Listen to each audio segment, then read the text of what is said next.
ନା ଠାକୁର ବୋଲିଣ ଅତ୍ୟାଚାରୀ ନ ମାନିବେ ଠାକୁର ବୋଲିଣ ଅତ୍ୟାଚାରୀ ନ ମାନିବେ ଠାବେ ଠାବେ ଦେବା ଦେବୀ ଅପୂଜା ରହିବେ ଥୋଡ଼େ ଥିବେ ଥୋଡ଼େ ଥିବେ ଠିକ ବେଳେ ଜାଗିଣ ଉଠିବେ ଥୋଡ଼େ ଥିବେ ଠିକ ବେଳେ ଜାଗିଣ ଉଠିବେ। ମହାପୁରୁଷ ଲେଖିଲେ ଠରେ ଦେଖନ୍ତୁ ଇ ପୁରା ଅ ଆ ଠାରୁ ଆରମ୍ଭ କରିକି କ ଖ ଠାରୁ ଆରମ୍ଭ କରିକି ହ କ୍ଷର ପୁରା ଶେଷ କରିଦେଇଛି କ ଖ ଠାରୁ ଆରମ୍ଭ କରି ହ କ୍ଷର ଶେଷ କରିଦେଇଛି କେମିତି ଭାବରେ କହିଲେ ଠାକୁର ବୋଲିଣ ଅତ୍ୟାଚାରୀ ନ ମାନିବେ କଳି ଯୁଗରେ ଠାକୁର ବୋଲିକି କେହି ମାନିବେ ନାହିଁ ଏ ଜ୍ଞାନୀ ଗୁଣୀ ମଣ୍ଡଳୀ ଶୁଦ୍ଧି ସା ପ୍ରଥମା ସଂସ୍କୃତି ବିଶ୍ୱବାରା ଅର୍ଥ ଯେଉଁ ସଂସ୍କୃତି ସାରା ବିଶ୍ୱରେ ହେଉଛନ୍ତି ଶ୍ରେଷ୍ଠ ବା ପ୍ରଥମ ତା ହେଉଛି ଭାରତୀୟ ସଂସ୍କୃତି ଆଉ ଇଏ ଭାରତୀୟ ସଂସ୍କୃତିରେ କ'ଣ କୁହାଯାଇଛି ନା ଦେବାଧୀନ ଜଗତ ସର୍ବ ଏ ଜଗତ ଏ ସଂସାର ହେଉଛି ଦେବତା ମାନଙ୍କର ଅଧୀନ ପ୍ରଭୁଙ୍କର ଅଧୀନ ଈଶ୍ୱରଙ୍କର ଅଧୀନ ଏ ଜ୍ଞାନୀ ଗୁଣୀ ମଣ୍ଡଳୀ ଭାରତୀୟ ସଂସ୍କୃତିରେ ସମସ୍ତେ ଆମେ ମାନୁନେ କି ଏ ଭଗବାନ ଏ ସଂସାରକୁ ରଚନା କରିଥିଲେ ଏ ସୃଷ୍ଟି ଏ ଜଗତକୁ ଏ ପୃଥିବୀ କି କିଏ ରଚନା କରିଛନ୍ତି ନା ଭଗବାନ ସୃଷ୍ଟି କରିଛନ୍ତି ପ୍ରଭୁ ସୃଷ୍ଟି କରିଛନ୍ତି ଈଶ୍ୱର ସୃଷ୍ଟି କରିଛନ୍ତି ସକଳ ଘଟରେ ପରା ସିଏ ଅଛନ୍ତି ସବୁ ଜାଗାରେ ସିଏ ଅଛନ୍ତି ସେ ପ୍ରଭୁ ସୃଷ୍ଟି କରି ସବୁ ଜାଗାରେ ରହିଛନ୍ତି କେ ସ୍ଥାବରୁ ଜଙ୍ଗମ କୀଟରୁ ପତଙ୍ଗ ଚାହିଁ ଦେଲେ ଅନୁସରି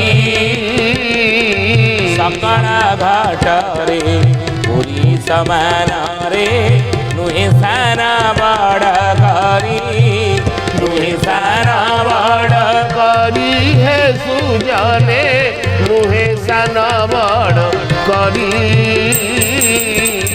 ନୁହେଁ ସାନ ବଡ଼ କରି ହେ ସୁଜନେ ନୁହେଁ ସାନ ବଡ଼ କରି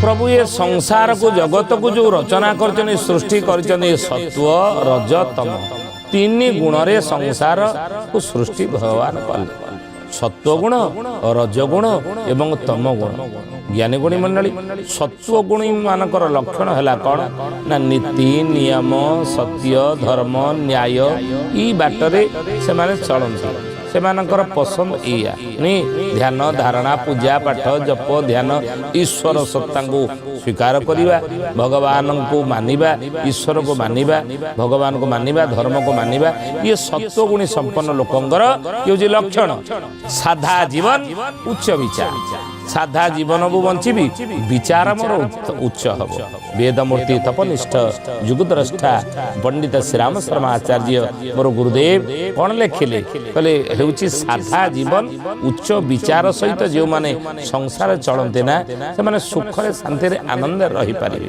କାହିଁକି ନା ହେ ଜ୍ଞାନୀ ଗୁଣୀ ମଣ୍ଡଳୀ ସବୁବେଳେ ସୁଖରେ ସବୁବେଳେ ଆନନ୍ଦରେ ଆପଣ ରହିବାକୁ ଚାହୁଁଛନ୍ତି ଯଦି ଚାହୁଁଛନ୍ତି ତାହେଲେ ଦିଟା ନିୟମକୁ ମାନିବାକୁ ପଡ଼ିବ ସେ ଦିଟା ନିୟମ କ'ଣ ନା ନିଜର ଆବଶ୍ୟକତାଟାକୁ କମ୍ କରିବା ମୋ ଗୁରୁଦେବ ଲେଖିଛନ୍ତି ନିଜ ଆବଶ୍ୟକତାଟାକୁ କମ୍ କରିବ ଆବଶ୍ୟକତା କମ୍ କରିବ ମାନେ କ'ଣ ନା ଆମେ ଦିଟା ପୋଷାକରେ ଯଦି ଆମର କାମ ଚଳି ଯାଉଛି ଗୋଟେ ପୋଷାକ ଆଜି ପିନ୍ଧିଲେ ଆଉ ଗୋଟେ ଆସନ୍ତା କାଲିକି ଆକୁ ସଫା କରିକି ଶୁଖେଇ ଦେବା ଆଉ ଗୋଟେ ପୋଷାକଟାକୁ ପିନ୍ଧିବା ପୁଣି ତହିଁ ପରଦିନ ଯୋଉଟା ଶୁଖି ଯାଇଥିବ ସଫା କରିଦେବା ତାକୁ ପିନ୍ଧିବା ଏ ପୋଷାକଟିକି ତାକୁ ସଫା କରିକି ଶୁଖେଇବା ତେଣୁ ଦିଟା ପୋଷାକରେ ଆମର ଯଦି ଆବଶ୍ୟକତା ମେଣ୍ଟି ଯାଉଛି ଲଜ୍ଜା ନିବାରଣ ହେଇଯାଉଛି ତା ପାଇଁ ତିନିଟା ପୋଷାକର ଆବଶ୍ୟକତା ନାହିଁ ସେଇଥିପାଇଁ ପରା ମହାତ୍ମା ଗାନ୍ଧୀ କ'ଣ କହୁଥିଲେ କହିଲେ କାଟି କ'ଣ କରିବ ନା କୁଟି ଖାଅ କାଟି ପିନ୍ଧ କୁଟିକିରି ଖାଇବ କାଟିକିରି ପିନ୍ଧିବ ନିଜ ହାତରେ କ'ଣ କରୁଥିଲେ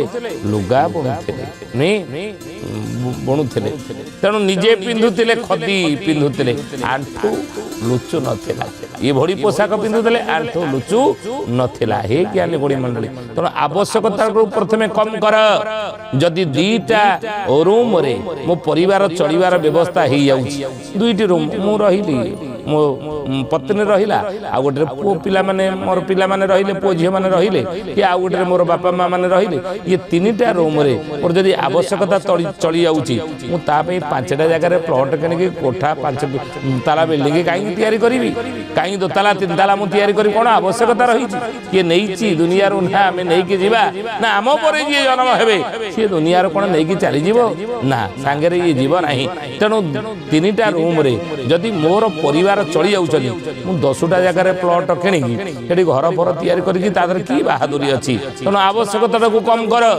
ଯଦି ମୋର ଗୋଟିଏ ମୋଟର ସାଇକେଲ ଅଛି, ସେଇଥିରେ ମୋର ଯାତାୟାତ ପାଇଁ ସୁବିଧା ହେଇପାରୁଛି, ମୋର ଠାଣି ଦେଖିବା ପାଇଁ, ବଢ଼ିମା ଦେଖିବା ପାଇଁ, ଆଭିଜାତ୍ୟ ଦେଖିବା ପାଇଁ, ଦୁନିଆକୁ ଦେଖିବା ପାଇଁ ମୁଁ କାହିଁକି 4ଟା କାର ଦୁଆର ମୋର ମୁଁ ଲାଇନ୍ କରିକି ଥୋଇବି?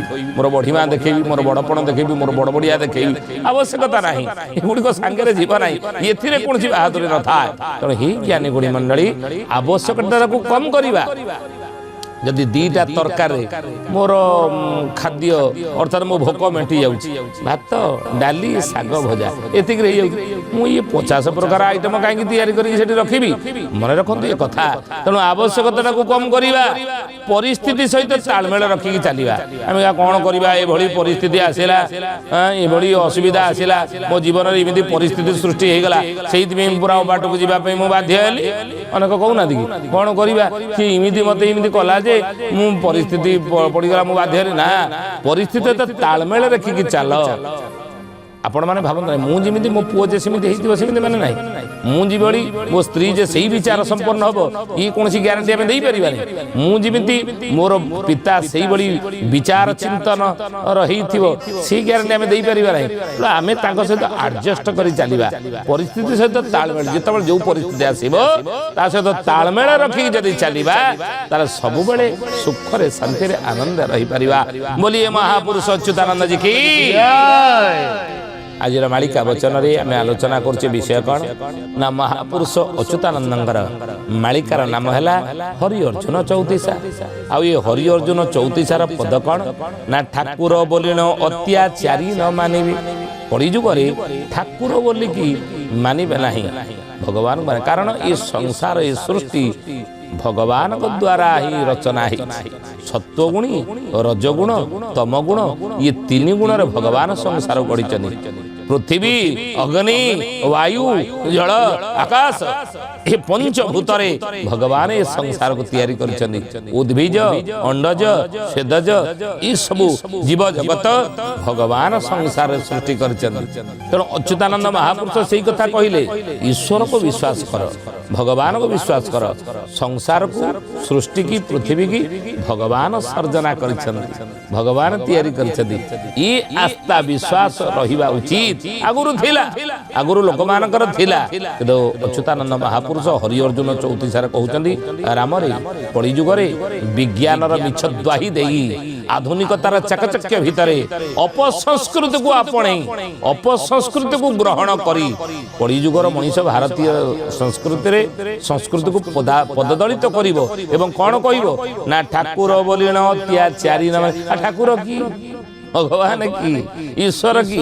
କାହିଁକି ତାଙ୍କୁ ମାନିବା? ମହାପୁରୁଷ ଲେଖିଲେ, କହିଲେ ଝାଡ଼ ଜଙ୍ଗଲ ସୁନା ହୋଇବ, ଝର ମାନ ଯେ ଶୁଖିଲା ପଡ଼ିବ, ଠାକୁର ମାନେ ପଡ଼ି ପାଇବେ, ଠେଙ୍ଗା ଲଙ୍ଗଳା ଯେ ଯୁବତୀ ହେବେ, କଏ ବଚନ ମୋର ଯେ ଠାକୁରାଣୀ ହୋଇ କେହି ନ ରହିବେ, କରୁଥିବେ ବାର ମୋର ଯେ ଠାକୁରାଣୀ ହୋଇ କେହି ନ ରହିବେ, କରୁଥିବେ ବାର ମୋର ଯେ। ଜ୍ଞାନୀ ଗୁଣୀ ମଣ୍ଡଳୀ ଅଚ୍ୟୁତାନନ୍ଦ ମହାପୁରୁଷ ଲେଖିଛନ୍ତି 600 ବର୍ଷ ତଳେ କାଗଜ କଲମର ଯେତେବେଳେ ଉଦ୍ଭାବନ ହେଇନଥିଲା ତାଳପତ୍ର ଲେଖନୀରେ ସେତେବେଳେ ଲେଖିଥିଲେ ଏଇ ପଦଟି ଠାକୁର ବୋଲି କଳିଯୁଗରେ ବିଜ୍ଞାନର ମିଛ ଦ୍ୱାହି ଦେଇ ଆଧୁନିକତାର ଚାକଚକ୍ୟ ଭିତରେ ଅପସଂସ୍କୃତିକୁ ଗ୍ରହଣ କରି ଏ ଭାରତୀୟ ସଂସ୍କୃତିକୁ ପଦଦଳିତ ଅନେକ କଳିଯୁଗରେ କରିବେ ଆଉ କରି କ'ଣ କହିବେ ନା ଠୁଳ ବ୍ରହ୍ମାଣ୍ଡ ଯେ ଥରି ଉଠିବ ଠାବେ ଠାବେ ଗୋଳ ଯୁଦ୍ଧ ହୋଇବ ଠାକୁର ମାନେ ଯେ ପଡ଼ି ପାଇବେ ଠେଙ୍ଗା ଲଙ୍ଗଳା ଯେ ଯୁବତୀ ହେବେ କଏ ବଚନ ମୋର ଯେ ଠାକୁରାଣୀ ହୋଇ କେହି ନ ରହିବେ କରୁଥିବେ ବାର ପର ଯେ ସେ ଠାକୁରାଣୀ ହୋଇ କେହି ନ ରହିଲେ ବରୁଥିବେ ବାର ପର ଯେ। ଅଚ୍ୟୁତାନନ୍ଦ ମହାପୁରୁଷ କହିଲେ ରାମଚନ୍ଦ୍ର ତୁମେ ଦେଖିବ ମୁଁ ଯାହା ଆଜି କହିଦେଇ ଯାଉଛି ମାଳିକା ବଚନ ନ ହୋଇବା ଯାହା ମୁଁ କହିଦେଇ ଯାଉଛି ତୁମ ଆଗରେ ତୁମେ ଭବିଷ୍ୟତରେ ଦେଖିବ ଏସବୁ ଘଟଣା ଗୁଡ଼ିକ ଠୁଳ ବ୍ରହ୍ମାଣ୍ଡ ଦିନେ ଥରି ଉଠିବ ଗୁରୁଦେବ କାହିଁକି ଠୁଳ ବ୍ରହ୍ମାଣ୍ଡ ଥରି ଉଠିବ ହେ ଗୁରୁଦେବ ନା ଠାବେ ଠାବେ ଗୋଳ ଯୁଦ୍ଧ ହୋଇବ ଏ ଠାବେ ଠାବେ ଗୋଳ ଯୁଦ୍ଧ ହବ ମହାଭାରତ ଯୁଦ୍ଧ ହେଇଥିଲା ଦ୍ୱାପର ଯୁଗରେ କୁରୁ ପାଣ୍ଡବମାନଙ୍କ ଭିତରେ ଗୋଳ ଯୁଦ୍ଧ ତ୍ରେତା ଯୁଗରେ ହେଇଥିଲା ରାମ ରାବଣ ଯୁଦ୍ଧ ସତ୍ୟ ଯୁଗରେ ହେଇଥିଲା ଦେବାସୁର ସଂଗ୍ରାମ କିନ୍ତୁ କଳି ଯୁଗରେ ଠୁଳ ବ୍ରହ୍ମାଣ୍ଡ ଥରି ଉଠିବ ଠାବେ ଠାବେ ଗୋଳ ଯୁଦ୍ଧ ହବ ଆଜି ଠାବେ ଠାବେ ଗୋଳ ଯୁଦ୍ଧ ହଉନି ଏଇ ହେଲା ଭାରତ ପାକିସ୍ତାନ ଯୁଦ୍ଧ ଦେଖନ୍ତୁ ଯୁଦ୍ଧ ହେଲା ମାଳିକା ବଚନ ନ ହୋଇବା ଖାଲି ସେତିକି ନୁହେଁ ଦେଖନ୍ତୁ ହେଇଲା ଯୁଦ୍ଧ ଇସ୍ରାଏଲ ଏବଂ ହମାସର ଯୁଦ୍ଧ ଏପଟେ ହେଉଛି ଇରାନର ଇସ୍ରାଏଲ ଯୁଦ୍ଧ ଯେଉଁ ଚାଲିଛି ଯୁଦ୍ଧ କି ଯୁଦ୍ଧ ଭୟଙ୍କର ଯୁଦ୍ଧ ଏ ଭୟଙ୍କର ଯୁଦ୍ଧ କେତେ କେତେ ଲୋକମାନେ ପ୍ରତିଦିନ ମରୁଛନ୍ତି ପ୍ରତିଦିନ ଆପଣ ଖବରକାଗଜ ଓଲଟେଇ ଦେଲେ ପଢୁଛନ୍ତି ନା ନାଇଁ ଏ ସମାଚାର ପଢୁନାହାନ୍ତି ନ୍ୟୁଜ୍ ଚ୍ୟାନେଲ ମାଧ୍ୟମରେ ଏ ସମାଚାର କ'ଣ ଶୁଣୁନାହାନ୍ତି ପ୍ରତିଦିନ ଯୁଦ୍ଧରେ ସହଜ କିଏ କହୁଛି ନାଇଁ କିଛି ହବନି କାହିଁ ମାଳିକା ମାଧ୍ୟମରେ ଇଏ ଡରଉଛନ୍ତି ଆମକୁ ଭୟ ଦେଖାଉଛନ୍ତି ହଜୁଦାନନ୍ଦ ଗଲେ ନାଇଁ ରେ ମାଳିକା ବଚନ ନ ହୋଇବା ଯିଏ କହୁଛନ୍ତି ନାଇଁ ଡରଉଛନ୍ତି ଭୟ ଦେଖାଉଛନ୍ତି ଦେଖୁନାହାନ୍ତି ବାସ୍ତବ କଥା ବାସ୍ତବ ଚିତ୍ର ଆପଣ ଦେଖନ୍ତୁ ଯୁଦ୍ଧ ହଉନି ରୁଷିଆ ୟୁକ୍ରେନ ଉପରେ ଆକ୍ରମଣ କଲା ଏଇ କେତେ କେତେ ଲୋକଙ୍କୁ ମାରିଦେଲା ଉଭୟ ପକ୍ଷରେ ବହୁତ ଲୋକ ଧନ ଜୀବନ ଅନେକ ନଷ୍ଟ ହେଇଛି ଏଇକ୍ଷଣା ହେଇ ଯୁଦ୍ଧ ଚାଲିଛି ଇରାନ ଇସ୍ରାଏଲ ଯୁଦ୍ଧ ଦେଖନ୍ତୁ ଶହ ଶହ ଲୋକ ପ୍ରତିଦିନ ମରୁଛନ୍ତି ଧନ ଜୀବନ ନଷ୍ଟ ହଉଛି ନା ନାଇଁ ଭାରତ ପାକିସ୍ତାନ ଯୁଦ୍ଧ ହେଲା ଧନ ଜୀବନ ନଷ୍ଟ ହେଇନି ଯୁଦ୍ଧ ଚାଲିଛି ଆହୁରି ଆଗକୁ ଭୟଙ୍କର ଇଏ ହବ ଏ ଯୁଦ୍ଧଟି ଆପଣ ମନେ ରଖନ୍ତୁ ଏ କଥା ଡରେଇବା ପାଇଁ ନୁହଁ ଭୟ ଦେଖିବା ପାଇଁ ଆମେ କହୁନୁ ମହାପୁରୁଷ 600 ବର୍ଷ ତଳେ ଲେଖିଥିଲେ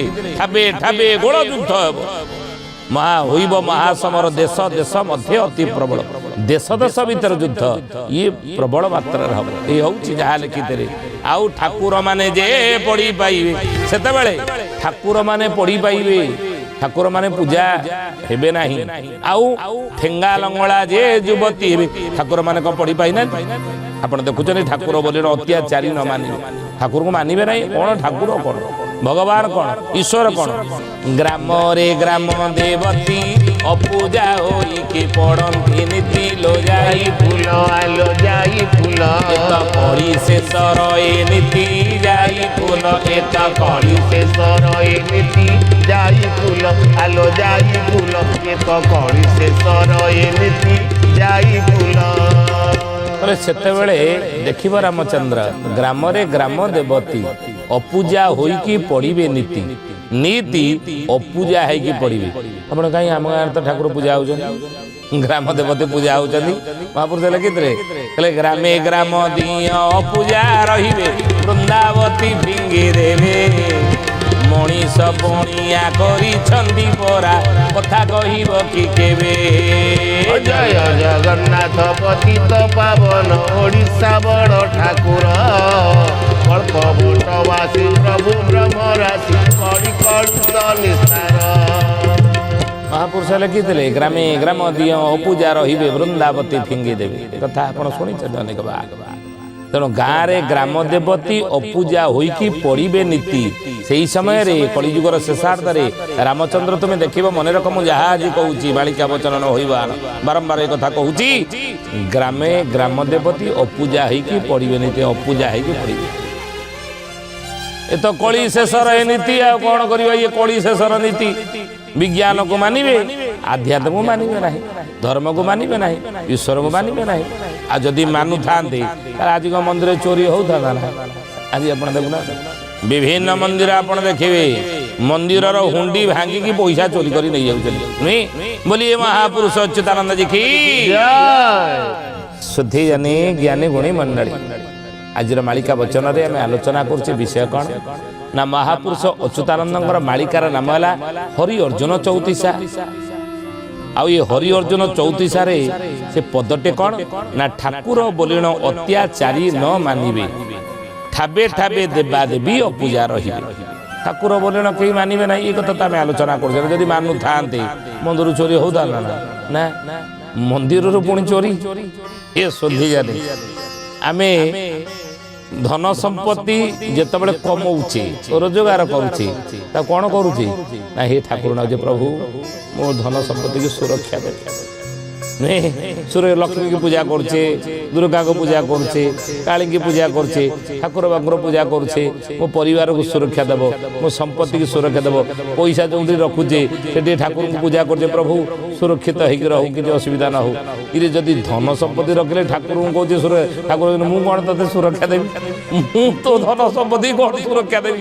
ମୋ ଧନ ସମ୍ପତ୍ତି ମଧ୍ୟ ସୁରକ୍ଷିତ ହେଇନାହିଁ, ଅଛି ନା? ମନ୍ଦିର ଗୁଡ଼ିକୁ ଯଦି ସୁରକ୍ଷିତ ହେଇଥାନ୍ତା, ମନ୍ଦିର ଗୁଡ଼ିକୁ ଚୋରି ହୁଣ୍ଡି ଭାଙ୍ଗିକି ନେଇ ଯାଉଛନ୍ତି, ମନ୍ଦିର ହୁଣ୍ଡି ଭାଙ୍ଗିକି ହୁଣ୍ଡି ଉଠେଇକି ନେଇକି ପଳେଇ ଯାଉଛନ୍ତି, ଠାକୁରଙ୍କୁ ଉଠେଇକି ନେଇ ପଳେଇ ଯାଉଛନ୍ତି। ଆଜି ଦେଖନ୍ତୁ ଏ ଘଟଣା ଘଟିବା ଆଉ ବାକି ନାହିଁ। ହେ ଜ୍ଞାନୀ ଗୁଣୀ ମଣ୍ଡଳୀ, ମନ୍ଦିରର ମୂର୍ତ୍ତି ଚୋରି ହେଇକି ବାହାରେ ବିକ୍ରି ହଉଛି, ବାହାରେ ଯାଇକି ବିକ୍ରି ହଉଛି, ନୁହେଁ? ବିଭିନ୍ନ ଦିଅ ଦେବତାଙ୍କର ମନ୍ଦିରର ମୂର୍ତ୍ତି। ଏ ସୁଧୀଜନ କଳା ପାହାଡ଼ ଥିଲା, ଅଇଲା କଳା ପାହାଡ଼, ଭାଙ୍ଗିଲା ଲୁହାର ବାଡ଼, ପିଇଲା ମହାନଦୀ ପାଣି, ସୁବର୍ଣ୍ଣ ଥାଳିରେ ହୀରା ପରଶିରେ ମୁକୁନ୍ଦ ଦେବଙ୍କ ରାଣୀ। କଳା ପାହାଡ଼ ଅତ୍ୟାଚାରୀ ଆସିଥିଲା ବିଧର୍ମୀ, ଅନେକ ହିନ୍ଦୁ ମନ୍ଦିର ଗୁଡ଼ିକ ଭାଙ୍ଗିଛି, ଆମ ହିନ୍ଦୁ ଦେବାଦେବୀଙ୍କର ମୂର୍ତ୍ତିକୁ ଆଜି ବିକୃତ କରିଦେଇଛି, ବିଲୁପ୍ତ ସେ ଇତିହାସ ସ୍ମୃତିର ଗର୍ଭରେ। ଏବେ ବି ଯଦି ଆମକୁ ସ୍ମରଣ କରି ଦିଆଯାଏ ସେ କଳା ପାହାଡ଼ର ଦୌରାତ୍ମ୍ୟର କଥା, ତାର ଅତ୍ୟାଚାର କଥା, ତାର ସେ ଆମମାନଙ୍କ ଉପରେ ଅତ୍ୟାଚାର କଥା ଏବେ ଯଦି ସ୍ମରଣ କରି ଦିଆଯିବ ନା, ମହାପୁରୁଷ ଲେଖିଛନ୍ତି ମାଳିକାରେ, ରାମରେ ନିଆଁ ଲାଗିଯିବ। ଆଜି ପ୍ରତ୍ୟେକ ମଣିଷ ମନ ଭିତରେ ନିଆଁ ଲାଗିଯିବ। ଏଭଳି ବିଧର୍ମୀ ସେ ଥିଲା, କିନ୍ତୁ ଆମ ହିନ୍ଦୁ ଦେବାଦେବୀଙ୍କର ମନ୍ଦିରକୁ ଯାଇ ମନ୍ଦିର ଭାଙ୍ଗିଲା, ଦେବୀ ଦେବତା ଆମର ଇଷ୍ଟ ଆରାଧ୍ୟ ଦେବୀ ଦେବତାଙ୍କର କୁ ବିକୃତ କରିଦେଲା। କାହାର କାନକୁ ରଖିଲା ନାହିଁ, କାହାର ନାକକୁ ଭାଙ୍ଗିଦେଲା, କାହାର ହାତ ଭାଙ୍ଗିଦେଲା, କାହାର ଗୋଡ଼ ଭାଙ୍ଗିଦେଲା। ଦେଖିବେ ଅନେକ, ଆପଣ ଯାଆନ୍ତୁ ହୀରାପୁର 64 ଯୋଗିନୀ ପୀଠ, ହୀରାପୁର ଆପଣ ଯିବେ 64 ଯୋଗିନୀ ପୀଠ, ଅନେକ ଦେବାଦେବୀ ମାନଙ୍କର ମୂର୍ତ୍ତିକୁ ବିକୃତ କରିଦେଇଛି କଳା ପାହାଡ଼, ଅନେକ ଜାଗାରେ ଆପଣ ଦେଖିବେ। ତେଣୁ ହି ଶୋଧି ଜାନେ ମହାପୁରୁଷ ସେଇ କଥା ମାଳିକାରେ ଲେଖିଲେ। ଆଜି ବି ଏ କଳା ପାହାଡ଼ର ଅଭାବ ନାହିଁ। ସେତେବେଳେ କଳା ପାହାଡ଼ ଥିଲା, ବର୍ତ୍ତମାନ ସମୟରେ ମଧ୍ୟ କଳା ପାହାଡ଼ ଅନେକ ବାହାରିଛନ୍ତି, ଅନେକ ମଠ ମନ୍ଦିର ଭାଙ୍ଗୁଛନ୍ତି, ନୁହେଁ? ଆଜି କ'ଣ କୋଉ ନ୍ୟାୟରେ କୋଉ ଦ୍ୱାହି ଦେଇକି ଭାଙ୍ଗୁଛନ୍ତି ନା, ଆମେ ଶୃଙ୍ଖଳିତ କରିବା, ଆମେ ପରିଷ୍କାର କରିବା, ଆମେ ଭଲ କି କ'ଣ ନା ସଜାଡ଼ିବା, ଏ କ୍ଷେତ୍ରକୁ ସଜାଡ଼ିବା। ଏଇ ଦ୍ୱାହି ଦେଇ ଅନେକ ମଠ ମନ୍ଦିର ଗୁଡ଼ିକ ଆଜି କ'ଣ ଭଙ୍ଗା ଯାଉନି? ଆଜି ବି ଭଙ୍ଗା ଯାଉଛି, ଆଜି ବି ମନ୍ଦିରରୁ ଚୋରି ହେଉଛି। ତେଣୁ ହେ ସୁଧୀଜନ ଅଚ୍ୟୁତାନନ୍ଦ ମହାପୁରୁଷ ସେଇ କଥା କହିଲେ ଯେ ଠାକୁର ବୋଲିଣ ଅତ୍ୟାଚାରୀ ନ ମାନିବେ, ଅନେକ ମାନିବେ ନାହିଁ, ଯଦି ମାନୁଥାନ୍ତେ ଏଭଳି କରନ୍ତେ ନାହିଁ। ଆଉ ଠାବେ ଠାବେ ଦେବା ଦେବୀ ଅପୂଜା ରହିବେ, ଅପୂଜା ମଧ୍ୟ ପଡ଼ୁଛନ୍ତି। ଠୋଳେ ଥିବେ ହେ ଠିକ ବେଳେ ଜାଗି ନ ଉଠିବେ, ସେଇ ଦେବାଦେବୀ ମାନେ ଠିକଣା ବେଳେ ଜାଗି ଉଠିବେ। ସେ ସମୟ ଆସେ ନାହିଁ, ଆସିବ ସେ ସମୟ, କଲା କର୍ମର ଫଳ ନିଶ୍ଚିତ ଭୋଗିବାକୁ ପଡ଼ିବ।